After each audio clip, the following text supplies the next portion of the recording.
নমস্কার, আপনাদের প্রত্যেককে আমার নতুন একটি ব্লগে স্বাগত জানাই। আর তার সঙ্গে সকলকে জানাই শুভ শিবরাত্রি। তো সকাল সকাল স্নান হয়ে গেছে, এখন যাব একবার মনসা মন্দির, ওখানে প্রণাম করব। আর ওখানে প্রণাম করে তারপরে যাব একবার গোসাইতলা। তাহলে চলুন টুকটুক করে যাই। মনসা মন্দিরটা আমাদের পাড়াতেই, এই যে আমাদের বাড়ি থেকে দেখা যাচ্ছে, ওই দেখুন ওইটা। চলুন ওখানেই যাব। আর আমি সাইকেল নিয়ে বেরিয়ে পড়েছি। গোসাইতলাটা একটু দূর, ওখানে প্রণাম করে তারপর সাইকেল নিয়ে যাব গোসাইতলা। এই দেখুন এখানে আমাদের পাড়াতে একটা শিব মন্দির মানে মন্দির আছে, ওখানে প্যান্ডেল করেছে, এখানে শিব পুজো হবে। ওই যে দেখতে পাচ্ছেন, ওই যে মন্দির চলে এসেছি। চলুন প্রণাম করে নিই।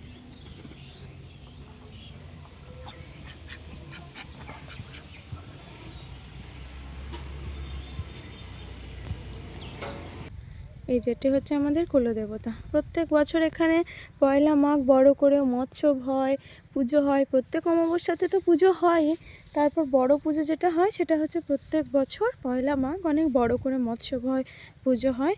পরের বছর আপনাদের সঙ্গে সেই ভিডিওটা শেয়ার করব, সেই ভ্লগটি।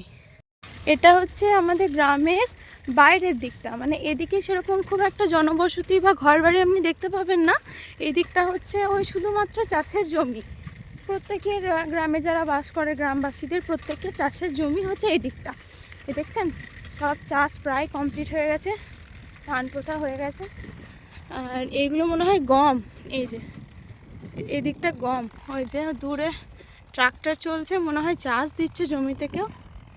এই দিকটা পুরোটা ফাঁকা, এদিকে কোনো ঘর বাড়ি নেই। এদিকটা পুরোটা শুধু চাষের জমি, এদিকটা রাস্তা।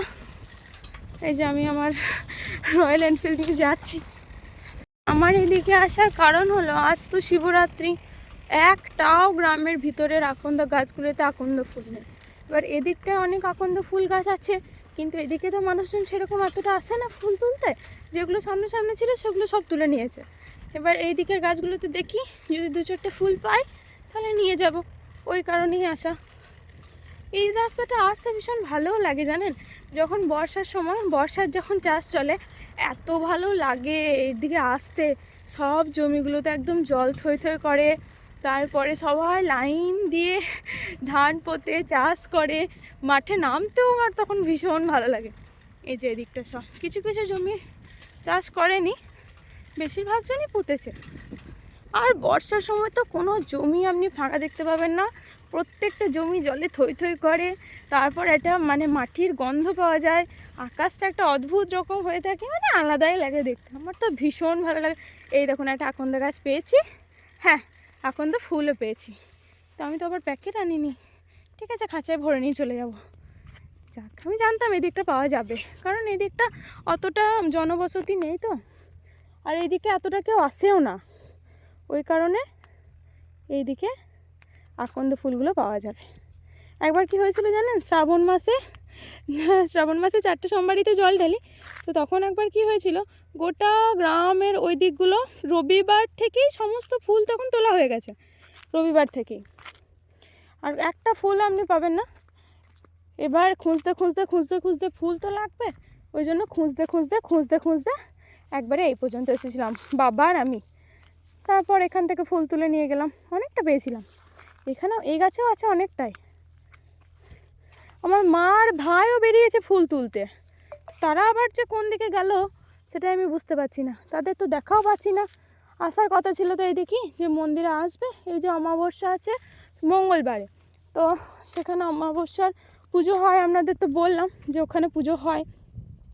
তো সেই কারণে মন্দিরটা একবার পরিষ্কার করে এইদিকে ফুল তুলে তারপর মায়ের আর ভাইয়ে যাওয়ার কথা। আমার আসতে একটু দেরি হয়েছে, আসলে স্নান করে বাড়িতে প্রণাম করে আসতে একটু দেরি হয়ে গেছে, কিন্তু তাদের দেখা আর পাচ্ছি কই, তারা গেল কোথায়।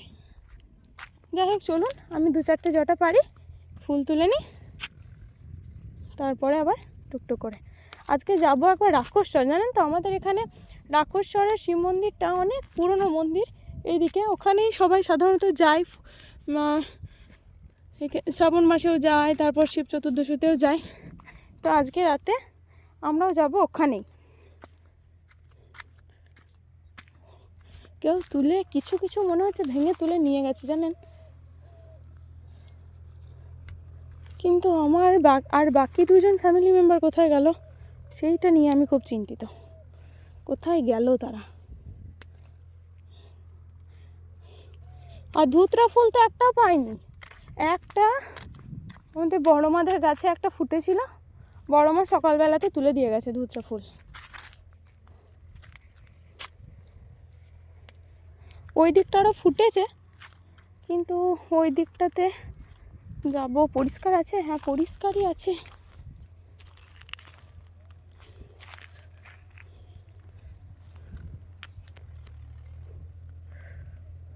এই দেখুন, লুকিয়ে লুকিয়ে ওর ভিডিও করছি, এখনো বুঝতে পারেনি।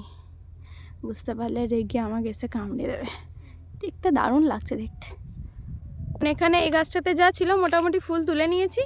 এবার সামনের দিকে আরও 2-4টা আকন্দা গাছ আছে, ওখানে গিয়ে দেখি যদি কিছু ফুল পাই তাহলে নিয়ে নেবো। আর মোটামুটি আমি অনেক কটা তুলেছি, আর দেখবেন অনেকগুলো তুলেছি। এই দেখুন মোটামুটি এই গাছটা থেকে এতগুলো হয়েছে। সামনে ওইখানে দূরে একটা গাছ আছে, তো ওই গাছটাতে একবার গিয়ে দেখবো যে যদি কিছুটা পায় ওখান থেকে, আর যদি এতগুলো মতো পায় তাহলে হয়ে যাবে। এই গাছে আরও টুকটাক ওই দিকটা আছে, কিন্তু ওই দিকটা ঠিক নামাটা একটু অসুবিধায় বটে। মোটামুটি আর যেগুলো আছে ওগুলো খুব ছোট কুঁড়ি, তোলা হবে মানে তুললে ওই নষ্ট করাই হবে। মোটামুটি যে কটা নেওয়ার সে কটা আমি নিয়ে নিয়েছি। দূর থেকে যে গাছটি দেখাচ্ছিলাম এই গাছটিতেও বেশ অনেকগুলি আছে আকন্দ ফুল, আমি তুলেওছি কিছুটা, যে আছে এতেই হয়ে যাবে, ওরাও কিছুটা তুলবে হয়তো। আর এই দেখুন এইটি হচ্ছে আমার পিঙ্কি, এটাকে নিয়ে আমি স্কুল যেতাম। আর একবার বন্ধুদের মধ্যে তো হুচুকুটে ছিল যে এটা নিয়ে কলেজ যাবো, এটা নিয়ে কলেজও গেছি। আমার পিঙ্ক লেডি বার্ড পিঙ্কি, একবার এটা হারিয়ে যাওয়ায় বাপরে আমি প্রচণ্ড কেঁদেছিলাম, খেতে পারিনি সারাদিন। আমার ভাই একবার এটা টিউশন নিয়ে গেছিলো আমার সাইকেলটা, দিয়ে কি হয়েছিল জানেন তো, দিয়ে একটা চোর সেটাকে চালিয়ে নিয়ে চলে গেছে। আর আমার ভাই সাইকেলটাকে তালা দেয়নি, সে বাড়িতে এসে আমাকে ফোন করে বলছে বন্ধুদের ফোন থেকে, দিদি সাইকেল নেই। ব্যাস আমার তো শুরু হয়ে গেছে। সাইকেলটা জানেন আমার কত দিনের সাইকেল, আমি ক্লাস 8-এ পড়ি, ক্লাস 8-এ পড়তে পড়তে সাইকেলটা কিনেছি, এখনও নতুন হয়ে আছে, এত যত্ন করে রাখি। সেই সাইকেলটা আমার অনেক দিনের সঙ্গে, এটা নিয়ে স্কুল গেছি, কলেজ গেছি, মানে অনেক। এই সাইকেল চাইলে অনেকবার কঙ্কালীতলাও গেছি। এখন আর সাইকেল সেভাবে চালানো হয় না। চলুন এবার বাড়ির দিকে রওনা দিই, ওদেরকে তো দেখতে পেলাম না, আর এদিক ওদিক খুঁজেও লাভ নেই। মোটামুটি আমি যা ফুল নিয়েছি এতে হয়ে যাবে। আর এবার তাহলে বাড়ি যাই, তারপর আবার সন্ধেবেলা বাড়ি গিয়ে তো মালা, আকন্দ ফুলের মালা তৈরি করব। তারপর আবার সন্ধেবেলা ওখানে যাব, তারপর যেটুকু পারবো ভিডিও আপনাদের সঙ্গে অবশ্যই শেয়ার করব। তাহলে চলুন বাড়ি যাই এবার টুকটুক করে। এই রাস্তাটা প্রচণ্ড শান্ত, নির্জন, ফাঁকা। আসলে গ্রামের বাইরের দিকে তো, মাঠে শুধুমাত্র আপনি ওই কৃষকদেরকে দেখতে পাবেন, চাষিদেরকে, তাছাড়া এমনি খুব একটা যে কোলাহল চিৎকার চেঁচামেচি নেই, প্রচণ্ড শান্ত। এই রাস্তাটা দিয়ে আসতেও ভীষণ ভালো লাগে। আর এই রাস্তাটা আমাদের গ্রামের বাইরের রাস্তা, এর সঙ্গে ওই দিকের একটা গ্রাম কানেক্ট হচ্ছে এই রাস্তাটা। এই যে অনেক দিন পর সাইকেল চালাচ্ছি, আর এই শান্ত ফাঁকা রাস্তা, এত সুন্দর মাঠের হাওয়া, মাঠের পরিবেশ, চারিদিকটা ভীষণ সুন্দর লাগছে। অনেক দিন পর সাইকেল চালাচ্ছি, সাইকেল এখন আর সেভাবে চালানোই হয় না। টুকটাক সেরকম ধরুন আগে রেগুলার কলেজ, টিউশন, স্কুল এসব থাকতো, যাওয়া হতো। এখন আর সেইভাবে রেগুলারিটি কোথায়, টুকটুক করে যখন যাওয়া হয় গাড়ি নিয়ে যাওয়া হয়। তৈরি হয়ে চলে এসেছি রাকরেশ্বর। এখানে এসে দেখি বাপরে কি কাণ্ড! মোটামুটি ধরুন যে লাইনটা, মানে পুজো দেওয়ার জন্য যে লাইনটা রয়েছে, 1 কিলোমিটার লাইন।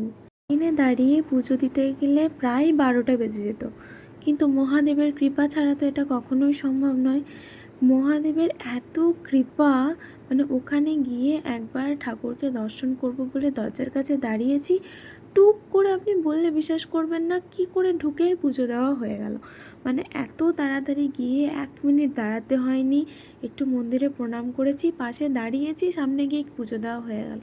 মানে ভগবানের কৃপা ছাড়া এগুলো কখনোই সম্ভব নয়। এদিকে লাইনে এত এত লোক দাঁড়িয়ে আছে, মোটামুটি লাইনে দাঁড়িয়ে পুজো দিতে গেলে তো কত দেরি হতো তার কোনো ঠিকই নেই। যাক, ভগবানের আশীর্বাদ থাকলে সব কিছুই সম্ভব, মনে ভক্তি থাকলে, ভগবানের আশীর্বাদ থাকলে। পুজো আমাদের দেওয়া ভালোই ভালো হয়ে গেছে। চলুন এবার আশেপাশে আরও যে সমস্ত মন্দিরগুলো আছে সেগুলো একটু ধূপ দেখিয়ে প্রণাম করে নিই, তারপর আমরা বাড়ির পথে রওনা দেব।